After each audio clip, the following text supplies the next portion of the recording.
Bruno Fernandes. Love him or hate him, you can't deny the influence that he has had since arriving at Manchester United. But as we head into this new era under Ruben Amorim, the big question surrounding Bruno Fernandes in this 3-4-3 system is, can he adapt? Can he thrive in a 3-4-3 that's tactically demanding, especially when it comes to midfield pivot? Today we'll dive deeper into why I think Bruno might actually be the perfect fit for that pivot role, especially as he grows in his career, what makes him so unique, and how exactly he'll adapt to that pivot role. But before we get into it, if you could leave a like, comment, and subscribe, I would really appreciate it. Appreciate everyone who's been tuning in.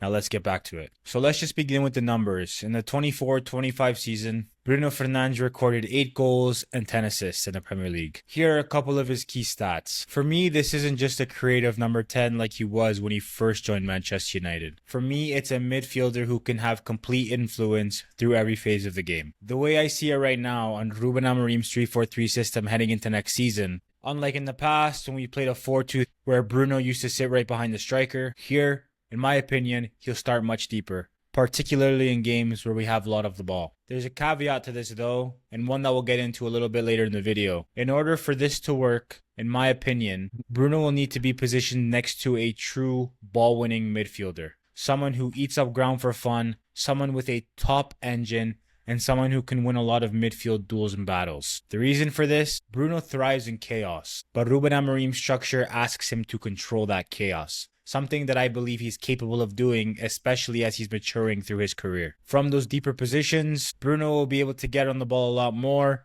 and use those playmaking abilities to hit diagonals, play balls in between the line, and also sometimes be able to stretch because, in my opinion, on that left-hand side where Cunha is going to play, he likes to drop deep into midfield a lot, which will allow Bruno to advance into that left-hand space, and I think they're going to connect really well together. For reference, he completed 161 long passes last season. We all know that Bruno has the technical ability and the range of passing to play passes to his frontline attackers. The thing that changes the most for me is the timing and space he's going to be given playing a deeper role. In a double pivot, he'll be able to operate a little bit more like the quarterback. I don't necessarily love Bruno playing ahead of the ball. I think a lot of his best moments come from behind the ball, and I think in this specific role, given his maturity and the way he's leveled his game, I think this might actually really suit him. With 91 chances created, you're still going to expect him to influence the game in the final third. For me, the benefit of this though is he'll be tasked with launching the attack,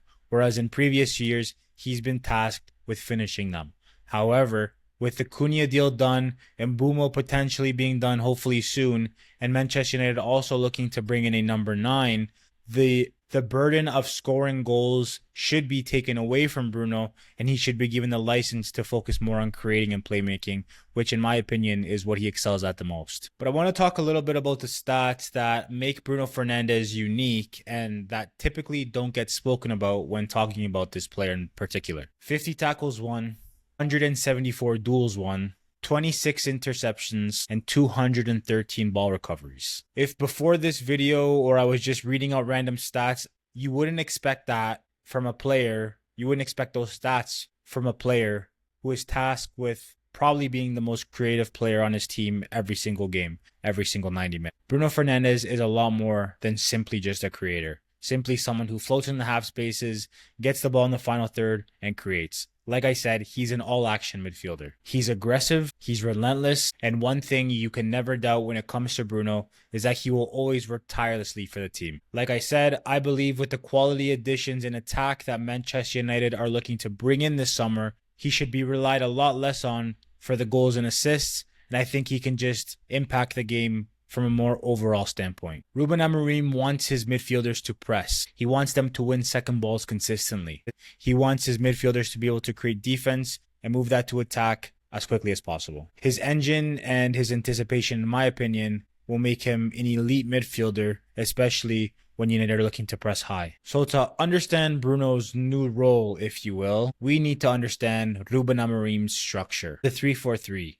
It's dynamic. You've got the 3 center halves to secure build-up. You've got the 2 wing backs to stretch the pitch and create the width. The midfield pivot to control the rhythm of the game, whilst he has the 2 inside forwards playing right behind the number 9. So like I said, and I dropped a video on Matheus Cunha, why I think this dynamic will work so well is he's going to play in that left-hand space. However, Matheus Cunha likes to get touches on the ball. So what that means is he's going to drop deep a lot, which is going to give Bruno players to connect with. But I also think it's going to give Bruno the license to get forward, because there are going to be times where Cunha will drop in and actually play as that pivot midfielder when he's collecting the ball, which will give Bruno the ability to run forward, stretch the lines, and get in behind, which is something that, as much as I think he's matured in his game, we all know that he still loves to do. Then, hopefully, there's Bryan Mbeumo. Fast, direct, always looking to run in behind. He likes to stretch opponents, drag fullbacks. In my opinion, it's going to open a lot of passing options for Bruno. We know he loves to play those passes over the top.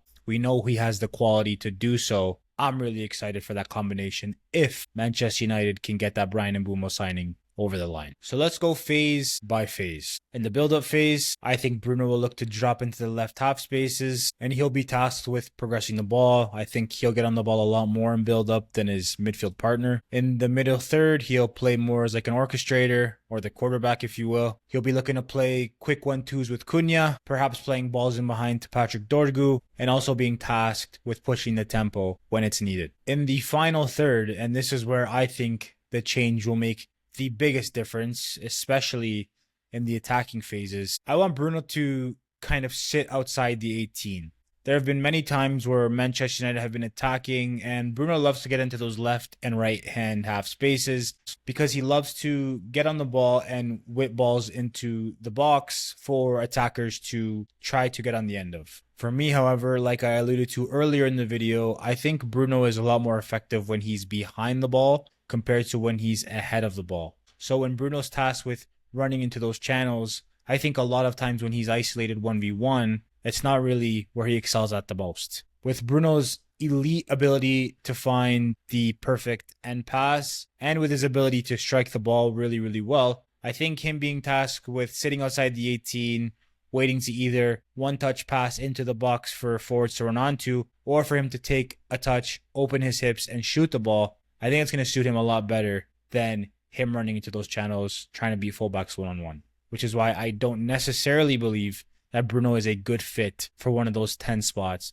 in Ruben Amorim's system. And defensively, whether he was playing in a 10 in the 4-2-3-1, or he was even playing in one of the 10s in the 3-4-3 system, he's aggressive, he presses high, he forces mistakes. And one thing about Bruno, he's always going to work tirelessly to help his team regain possession. It's a complete role, but I think as he ages, it really suits his profile. Again, though, in my opinion, for this to work the way that Ruben Amorim needs it to work, Bruno Fernandes needs the right part. A midfielder who can shield the defense, win tackles, and stay disciplined, especially when Bruno Fernandes, and you know he will, decides to jump up on the play. There has to be someone that has the discipline to sit and anchor that midfield. For me, the ideal and potentially unrealistic signing, but the player that I would love to bring in this summer to partner Bruno Fernandes, Amadou Onana. He's aggressive, he's press resistant, super underrated on the ball, and he can cover a lot of ground. In my opinion, the ideal, the perfect midfield partner to play alongside Bruno in that right space in the pivot. Bruno simply cannot do it all. No midfielder can. In my opinion, you give him a destroyer who has the ability to get on the half turn, play passes, and cover lots of ground, you're going to get a lot more out of Bruno Fernandes next season. But even beyond the tactical aspect of the game, the technical qualities that Bruno has, he delivers extreme value to this team. He's Manchester United's captain, if people have forgotten. He's vocal, he's demanding, and he's committed to doing whatever it takes to help the team win. Amorim needs voices on the pitch now more than ever. He needs leaders, and Bruno Fernandes is exactly that. I honestly think in Ruben Amorim's 3-4-3, Bruno Fernandes is not just a fit. I truly believe he can be a focal point, albeit in a different role. For me, his creativity, his work rate, and his intelligence make him the perfect blend of flair and discipline. With Cunha linking play, Mbeumo stretching the pitch, and the right midfield partner beside him, Bruno simply becomes Manchester United's tempo setter, their chance creator, and well, he stays their captain all at once. The way I look at it, this isn't a reinvention of Bruno Fernandes. This is his final form. So let me know what you guys think. Will Bruno Fernandes fit in this 3-4-3 system? And if you could bring in any midfielder to partner him in the summer, who would it be? Remember, if you're liking the content, leave a like, comment, and subscribe. I would really appreciate it. We're going to be dropping a video soon on who I think Manchester United should be going for in the number 9 position. That's it for now. Until next time, peace.